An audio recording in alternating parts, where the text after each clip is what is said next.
నమస్కారం HR TV9 news కి స్వాగతం. ప్రతిక్షణం ప్రజల కోసం.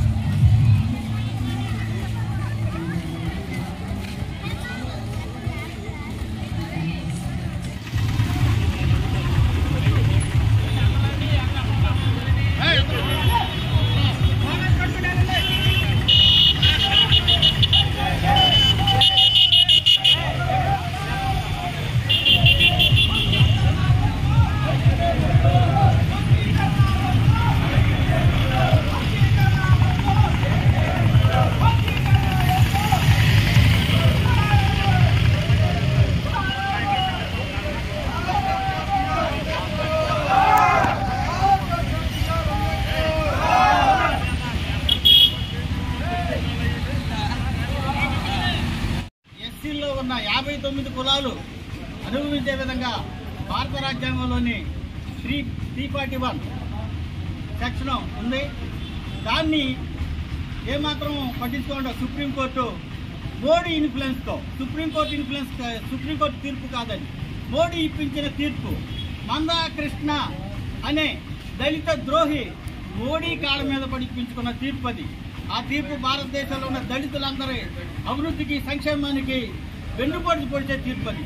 ఆ తీర్పుని సుప్రీంకోర్టు ఎస్సీ వర్గీకరణ తీర్పుని వ్యతిరేకిస్తూ ఈరోజు భారతదేశ వ్యాప్తంగా అనేక దళిత సంఘాలు, ప్రజాస్వామికవాదులు ఈ దేశం సుభిక్షంగా కులరహిత దేశంగా అభివృద్ధి చెందాలనే ఉద్దేశంతో ప్రతి ఒక్క భారతీయుడు కూడా ఈ భారత్ బంద్కు పిలుపునిచ్చి ఈ భారత్ బంద్ని సక్సెస్ చేయడానికి అందరూ పూర్తిగా సహాయ సహకారాలు అందిస్తున్నారు.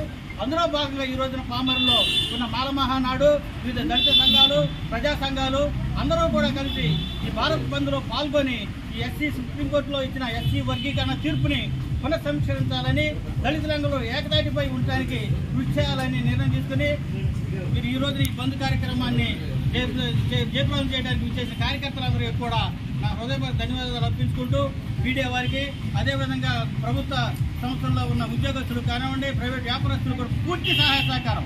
అందరూ కూడా దళితులందరూ ఒకటే ఉండాలి. ఒక్క కులం ఈ తీర్పుతో ఒక్క దళితుల్లో ఉన్న ఒక్క కులమే లాభం పొందుతుంది.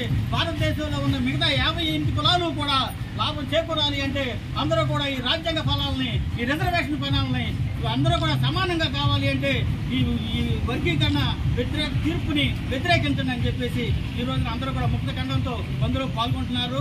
అదేవిధంగా పామర్లో కూడా ఈ బంద్ సక్సెస్ అవుతుంది, జయప్రదం చేయడానికి అందరూ కూడా కృషి చేస్తున్నారు. కాబట్టి ఇక్కడ విచ్చేసిన వారందరికీ కూడా హృదయపూర్వక ధన్యవాదాలు తెలియజేసుకుంటూ మరి రిజర్వేషన్ వర్గీకరణ మీద సుప్రీంకోర్టు ఇచ్చిన తీర్పును పునఃసమీక్షించాలని డిమాండ్ చేస్తూ ఈ బంద్ కార్యక్రమాన్ని కొనసాగిస్తున్నారు. వర్గీకరణ వద్దు, వర్గీకరణ వద్దు, వర్గీకరణ వద్దు, వర్గీకరణ వద్దు, వర్గీకరణ వద్దు. జై భీమ్. ఈరోజు రిజర్వేషన్ సంఘర్షణ సమితి భారతదేశంలో పిలుపునివ్వడం జరిగింది. ఈ రిజర్వేషన్లు అనేవి ఆర్టికల్ 341 ప్రకారం బాబాసాహెబ్ అంబేద్కర్ ఈ దేశ సమగ్రత కోసం, సమైక్యత కోసం షెడ్యూల్డ్ క్యాస్ట్ ఒక ప్రత్యేక ప్రాంతంలో నివసించే జాతి కాబట్టి ఈ జాతి మొత్తం ఒకటే అని అందరికి కూడా 15% రిజర్వేషన్ కల్పించడం జరిగింది.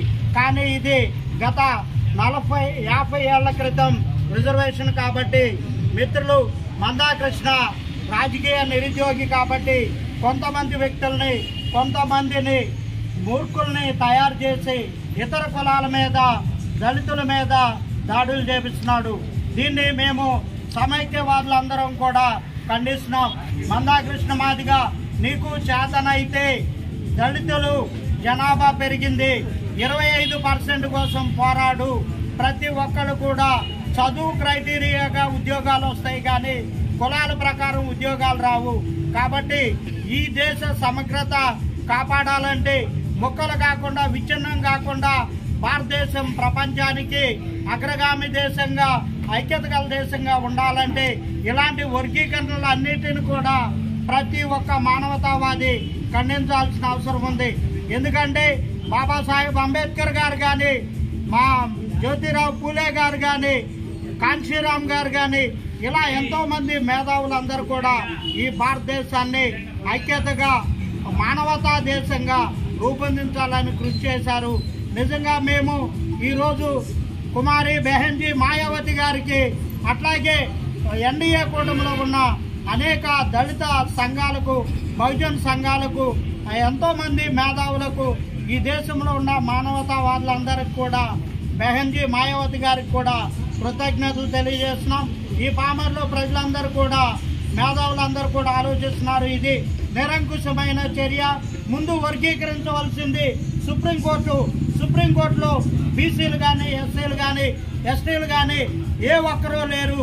కాబట్టి ఈ బిల్ వేయడం కూడా జరిగింది. మా దళితుల్ని రాజకీయంగా ఎదుగుతారనే ఉద్దేశంతో ఈ నరేంద్ర మోడీ ఒక కుటుంబ వ్యవస్థ లేని వ్యక్తి మన దేశ ప్రధాని అయ్యాడంటే నిజంగా ఇది భారతదేశ ప్రజల దౌర్భాగ్యమని మేము మా సంఘం తరఫున తెలియజేస్తున్నాం. కాబట్టి మిత్రులందరూ కూడా ఐక్యంగా ఉంటేనే ఏదైనా సాధించవచ్చు.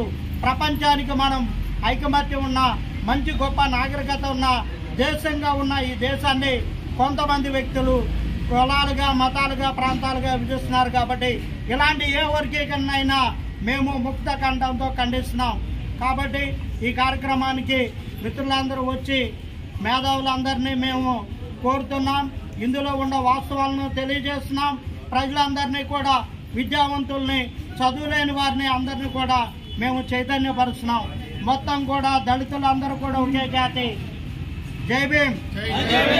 మీడియా మిత్రులందరూ కూడా